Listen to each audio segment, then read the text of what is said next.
Vande Bharat express ಬೆಂಗಳೂರಿನಿಂದ ಧಾರವಾಡದವರೆಗಿತ್ತು. ಅದನ್ನು ಬೆಳಗಾವಿವರೆಗೆ extension ಮಾಡಬೇಕಂತ ಹೇಳಿ ನಾನು ಯಾವಾಗ ಲೋಕಸಭಾ ಸದಸ್ಯನಾದೆ ಅವತ್ತಿಂದೂ ಪ್ರಯತ್ನ ಮಾಡ್ತಿದ್ವಿ. ಆದರೆ ಅದು ಈಡೇರಲಿಲ್ಲ. ಕೊನೆಗೆ ವೈಷ್ಣವರಿಗೆ ಭೇಟಿಯಾಗಿದ್ವಿ ಮತ್ತು ಪ್ರಹ್ಲಾದ್ ಜೋಶಿ ನಾವು ಕೂಡಿ 2-3 ಸಲ ವೈಷ್ಣವ್ ಜೊತೆ ಮೀಟಿಂಗು ಮಾಡಿದ್ವಿ. ಅವರು ಅದನ್ನು ಪ್ರಾಮಿಸ್ ಮಾಡಿದರು, ಆದಷ್ಟು ಬೇಗ ಅದನ್ನು ಎಕ್ಸ್ಟೆನ್ಷನ್ ಮಾಡಿ ಕೊಡ್ತೀನಿ ಅಂಥೇಳಿ. ಆಮೇಲೆ ನಾವು ಅದನ್ನು ಹೋಪ್ಸ್ ಇಟ್ಕೊಂಡು ಪ್ರಯತ್ನ ಮಾಡ್ತಿದ್ವಿ. ಅದಕ್ಕೆ ಇವತ್ತು ನಮಗೊಂದು ಸಂತೋಷ ಸಂಗತಿ ಅಂತಂದರೆ, ಇನ್ಸ್ಟೆಡ್ ಆಫ್ ಅದು ಎಕ್ಸ್ಟೆನ್ಷನ್ನು ಬೆಂಗಳೂರು ಧಾರವಾಡದಿಂದ ಎಕ್ಸ್ಟೆನ್ಷನ್ ಬದಲಿ ಈಗ ಬೆಳಗಾವಿಯಿಂದ ಬೆಂಗಳೂರಿಗೆ ಹೊಸದಾದಂಥ ವಂದೇ ಭಾರತ ಸ್ಯಾಂಕ್ಷನ್ ಆಗಿದೆ, ಅಪ್ರೂವಲ್ ಕೊಟ್ಟಿದ್ದಾರೆ.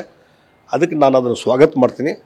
ಹೊಸ ಟ್ರೈನೇ ಕೊಟ್ಟಿದ್ದರಿಂದ ಹಿಂದೆ ಸುರೇಶ್ ಅಂಗಡಿಯವರು ಇದ್ದಾಗ, ಮಿನಿಸ್ಟರ್ ಇದ್ದಾಗ ಅಲ್ಲಿ ರಾಣಿ ಚೆನ್ನಮ್ಮ ಎಲ್ಲ ಕಡೆ ಇತ್ತು.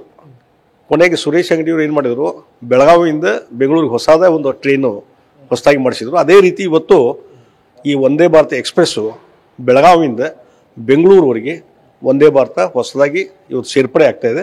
ಇದು ಸಂತೋಷ ಸಂಗತಿ. ಅದಕ್ಕಾಗಿ ನರೇಂದ್ರ ಮೋದಿಜಿಯವರಿಗೆ ನಾನು ಅಭಿನಂದನೆ ಸಲ್ಲಿಸ್ತೀನಿ. ವೈಷ್ಣವರಿಗೆ ಅವ್ರಿಗೆ ಅಭಿನಂದನೆ ಸಲ್ಲಿಸ್ತೀನಿ. ರೈಲ್ವೆ ಮಿನಿಸ್ಟ್ರಿಗೂ ಅಭಿನಂದನೆ ಸಲ್ಲಿಸ್ತೇನೆ. ಮತ್ತು ಅದೇ ರೀತಿ ವಿ ಸೋಮಣ್ಣ ಅವರು ರೈಲ್ವೆ MOS ಅವರಿಗೆ ಮತ್ತು ಇದಕ್ಕೆಲ್ಲ ಸಹಕಾರ ನೀಡಿದಂಥ ಕೇಂದ್ರ ಸಚಿವರಂಥ ಪ್ರಹ್ಲಾದ್ ಜೋಶಿ ಅವರಿಗೆ, ಇವರೆಲ್ಲರಿಗೂ ನಾನು ಅಭಿನಂದನೆ ಸಲ್ಲಿಸ್ತೀವಿ. ನಾನು ಒಂದೇ ಒಂದು ರಿಕ್ವೆಸ್ಟ್ ಮಾಡ್ತಾ ಇದ್ದೀನಿ ಅಶ್ವಿನಿ ಅವರಿಗೆ. ಇವತ್ತು ಲೆಟರ್ ಬರೆದಿದ್ದೀನಿ, ಆದಷ್ಟು ಬೇಗನೆ ಇದಕ್ಕೆ ಚಾಲನೆ ಸಿಗಲಿ, ಆದಷ್ಟು ಬೇಗನೆ ಇದು ಬೆಳಗಾವಿಯಿಂದ ಬೆಂಗಳೂರು ಸ್ಟಾರ್ಟ್ ಆಗಬೇಕು ಅಂತ ನಾನು ಅವರಲ್ಲಿ ರಿಕ್ವೆಸ್ಟ್ ಮಾಡ್ತಾ ಇದ್ದೀನಿ.